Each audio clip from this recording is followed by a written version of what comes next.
Hello everyone and welcome to Comm 346 Sports Media Talk. I'm Morgan Lubben, joined by a very special guest here today. Many of you around the Fargo-Moorhead area might recognize the name, former voice of the FM Redhawks, along with the FM Fever basketball team, which was a few years ago here in town. He's called some games for NDSU and MSUM. He's also the host of the Jack Michaels Show from 12 to 1 on 740 The Fan and the current sports director over at KFGO. Of course, I suppose the host of the show gave it away. Jack Michaels here to join us. Jack, thanks for being here today. Out of all the jobs I just listed, which one has been your favorite and why? Well, I tell you, Morgan, thanks for having me on the show, first of all. Of all those jobs, and we left out IBA basketball and CBA basketball. You mentioned Bison Basketball and now voice of UND. Is that legal to say on this network too? You know it is.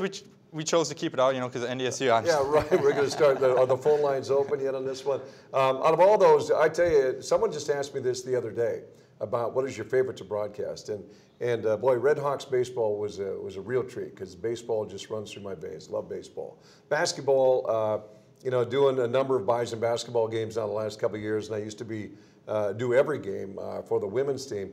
Basketball has a special place in it too because the sport is up and down. It's very thrilling to do. Doing football games is fun, but sometimes gets to be a job because the pregame show is so long and intense, and the postgame and you've got affiliates to worry about. The game itself exciting. So I delight in all of it. I'm doing what I love to do, so it doesn't matter what I'm doing. I enjoy doing it. And you talked a little bit about doing play-by-play and how you used to do it for the Bison women, as well as the Redhawks. What is it like to do a play-by-play? What's the preparation like beforehand and during the game? What's it like, the overall picture of doing a play-by-play? Yeah, and some of this too, Morgan, doing the play-by-play work that you do. And for those of us that have done it for 2 decades now and thousands of games, and each game is the same but different, preparing for it, depending on what it was. For Redhawks baseball, because you primarily were in a city for 3 days, and then you'd travel and you'd go to the next city, or you'd go back home to Fargo at Newman Outdoor Field. That was just, you knew what you were going to do. You knew the sound you had to get. You knew the box score for the night before. You knew the highlights you were going to use for the next day. So prepping for that wasn't really difficult because that's baseball is such a whole season. You're doing 110 games in 120 days. And so that was just like life. That was like getting up and it's just another day. Basketball, doing Bison basketball, and I do probably about 10 to 15 men's games a year, and then all the women's games for North Dakota State per year.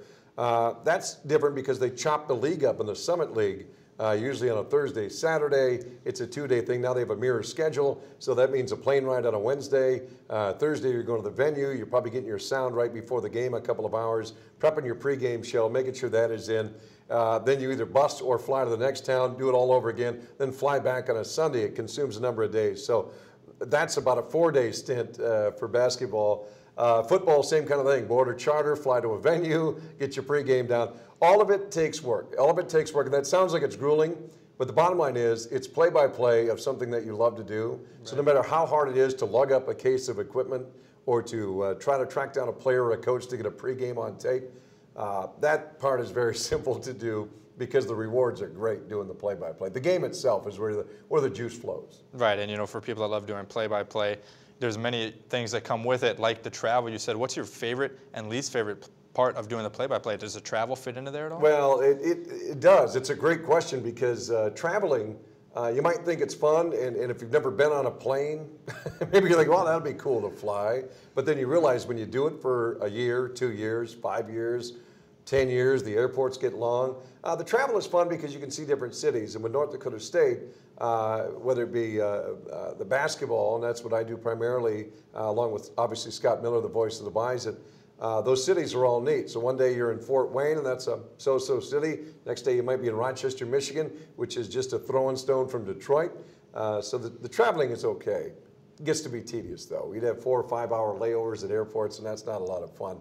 The play-by-play fun part is the job, as you know, Morgan. That is getting your pregame underway. You're hi again. Good afternoon, everybody. Bison Basketball is on the air. Into your pregame, and your Saul Phillips, and here's Trayvon Wright. Now we'll hear from Lawrence Alexander. You go to break, you come back, the anthem is over, ball's tipped up, and you're doing the job. And you're broadcasting, or as I like to do, I broadcast to one person, my mother, And for those that want to get into radio, that would be a tip, and I know we'll probably get into that later on. But I just think of that one person that I'm trying to bring this game to, and that is the fun for me. That is, how can I relay what I'm seeing to you listening? So as long as you impress your mother, it's all okay then? As long as I know that I've got one person in my mind, and for me it's my mother, Mother Marge, that if I know that I'm bringing the game to her and I'm giving her the score of the game, who's ahead, how much time is left, and I'm doing that often, I've informed. Talk a little bit about your job duties as KFGO sports director. Get up at 4:39 in the morning. 3 alarm clocks still to get up. It's not like when I was at college at NDSU. Getting up at 10 for a class was tough sometimes at NDSU. But 4:39, my alarm rings, boom, shower, get up, get to a local C-store that's open that early, get into the station, start producing my sports, putting my sports stories together with sound and highlights and all that kind of stuff. Get that ready, then I do a sportscast in the 6 o'clock hour, the 7 o'clock hour, and the 8 o'clock hour for KFGO radio. In between that, we have things on 740 The Fan called Fan Hits that run on the hour. So I'll pre-record about 8 of those, that takes time. And then I run down the hall to an FM station that we have. We have 6 properties, do a sportscast for them, and that just continues throughout until noon when my radio show starts. And that, so from 5 o'clock to noon, I put 7 hours in right before my radio show starts, do that from 12 to 1. That's my 8, and then I'm there for a couple, 2 or 3 more hours just getting things ready for the night and the next day. Well, thanks for that. And stay with us, because when we come back after the break, we'll talk some more with Jack about pro sports. Stay with us here on Comm 346 Sports Media Talk. SUTV Sports, your home for Bison athletics coverage. Alexander to front court, passes to Braun. Nice in from the right to the rim, right-hand power layup, good. Taylor Braun taking it hard to the rack. 30 seconds. 30 seconds. Work hard. Let's go. SUTV Sportscast, live Thursdays at 7:30 p.m. on SUTV 84.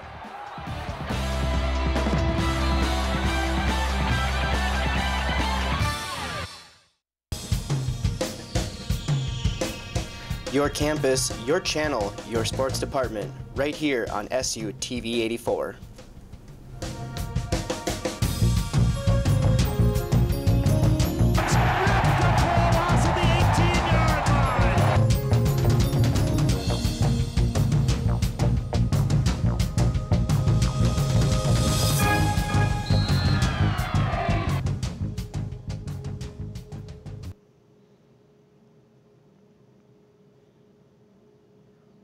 And welcome back to Comm 346 Sports Media Talk. Once again, Morgan Lubben, joined by Jack Michaels. Jack, let's jump right into Bison men's basketball. We touched a little bit about the play-by-play aspect of doing Bison men's games. They finished, third in the Summit League this year. A lot of the season was without Taylor Braun with that foot injury. Right.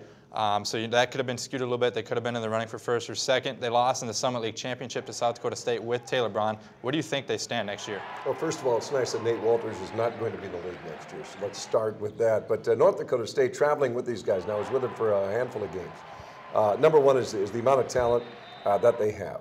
And number two, to me, Morgan, is how hungry this team is. The athleticism of Trayvon Wright, the leadership at the point of Lawrence Alexander. Taylor Braun coming back, and a healthy Taylor Braun coming back is going to be just great for North Dakota State. I really liked what I saw out of Corey Brown, a freshman they brought in. And they've got size in the middle. When you look at some of the post play going on, and that's one of the reasons why they beat South Dakota State, I think, at home, is they utilized the paint and then started going around the perimeter. If I'm a follower of North Dakota State Bison basketball, they may have fell a little bit short. And the Jackrabbits, let's not kid ourselves. I mean, they had a good basketball team led by a draft-type player, an NBA-type player in Nate Walters. If I were a betting man, I would not be betting against North Dakota State for the upcoming season. I think Saul Phillips and Coach Richmond, all the way through Coach Kemp and Coach Ryan, they just know what they're doing. They've got these young men that have been together now so long. I would say it's theirs to lose. I'd hate to put the cart too much in front of the horse, but from the athletic standpoint, defensive standpoint, as hungry as this team is, and knowing that they came short and missed out last year, those are all the ingredients to me of what makes a team an NCAA tournament team, and I think the Summit is there for the taking for them. Now, UMKC leaves the Summit League, but Denver joins. Denver, a very strong basketball program. Do you think that's going to affect NDSU at all? Or you still think since NDSU returns all 5 starters, you still taking them? Yeah, to see what the Pioneers have, and you're right, they are a strong program, and they're strong across the board in various sports on that. And with UMKC out, and the Kangaroos, North Dakota State, I did that game in Kansas City with NDSU, and they seem to manhandle the Roos a little bit too. So good luck to you, UMKC.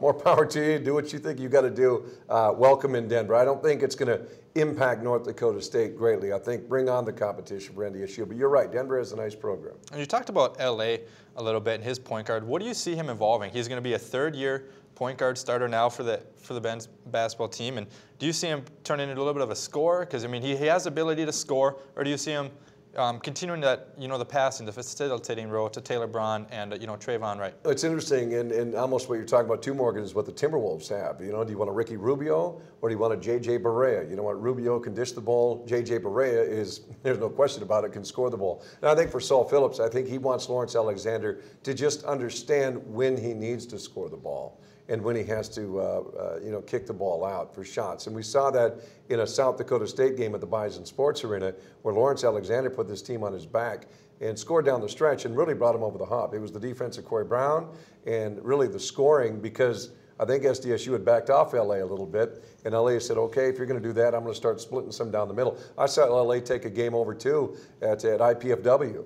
Where he was throwing balls down. I never knew the kid can really dunk like that. And we were going to drive back to the hotel, he and I and Coach Richmond, and I said, boy, LA, I didn't know you could dunk like that. He said, yeah, I'm a game dunker. So he's got a little bit of that attitude to him too. I think there's going to be a time where Saul's going to ask him to score a little bit, but they certainly have guys that can do it. Trayvon Wright, they're going to need in that role. Braun's going to have to get his. You're going to have to get stuff out of the paint, and there's going to be times where LA's going to have to take the game over, much like Nate Walters did at South Dakota State. It only makes sense. And of course, one of my favorite highlights, I was there shooting the game, was versus Western Illinois, this game here. They were battling for second place at the time. Corey Brown got a steal, saved it from going out of bounds, just threw it pretty much over his shoulder. No look. LA tracked it down, went up and slammed it with the right hand. I mean, that was my favorite highlight of the year. I shot that personally, so maybe a little favoritism there. It's okay to be biased. Let's switch gears a little bit to the Bison women's team now. That 10-19, 6th place in the Summit League. Very disappointing for them. Lost first round to South Dakota Coyotes. How do they rebuild and come back from a year like that? I've never seen a team, and I was with them all season long for the most part, and traveled with those ladies, and I've never seen a team so riddled with injury. And many people say, well, you're making excuses. But this past season for North Dakota State, and we would be in a bus, and I'd turn around and there'd be 7 girls behind me. I'm thinking you've got 20 seats to yourself if you wanted them. So they're going to have to bounce back. And they lose a number of seniors. The Hannah Lynn story, who is a walking testimony of courage, battling the cancer in the way she did, losing Janae Burrich right out of the gate to an ACL. And you start to look at all the injuries that started to pile up for North Dakota State. And I think NDSU, with the return of Kayla Becken, with the Australian, Crikey, as I like to call her on radio, Marina Whittle, who's got a big upside. Holly Johnson, who's the former Miss Basketball in the state of North Dakota, I think was playing out of position. I think we're going to find her in a role that's more comfortable for her. And you start adding some of the pieces, Lissa Brown and some of these girls coming in with recruits. And I understand assistant coach Tom Gailey has spent more time in Australia. So I wouldn't be surprised if you're not going to see some more Aussies coming to play, like Marina Whittle. The ceiling is high, but it's going to be time to fish or cut bait. You can't use injuries. They can use that certainly as a reason why they didn't fare as well, Morgan. But I think this team is ready to bounce back. Let's switch gears to the Vikings now, to the pro talk. They lose Percy Harvin, right, but they gain Greg Jennings. Real quick, how is that going to impact the team? I think Greg Jennings can be a mentor, first and foremost. We saw the Vikings package 4 deals in a trade on draft day with New England, and they went out and got this raw upstart Cordero Patterson, a receiver that spent a year at Tennessee. And what I like to think is the influence that Greg Jennings is not going to have on a Christian Ponder now in his junior season, if you will. And Cordero Patterson, a young receiver, and the other receivers, I look at Jennings as a mentor first and foremost, and then physically he can still play the football game. So I like the addition of Greg Jennings and the fact that he comes from a rival team, to Minnesota from Green Bay. I like everything about the Greg Jennings coming over. Percy Harvin's going to hurt to lose him because he's a multifaceted athlete, but you know what? Maybe he wasn't the best clubhouse guy. Maybe Greg Jennings will be. And because of that, I think the Vikings are going to be in good shape. Right, and like you said, it makes it a little bit sweeter that Greg Jennings did come from the Packers. So thanks for joining us here on Comm 346 Sports Media Talk from Morgan Lubben and Jack Michaels. Have a good day.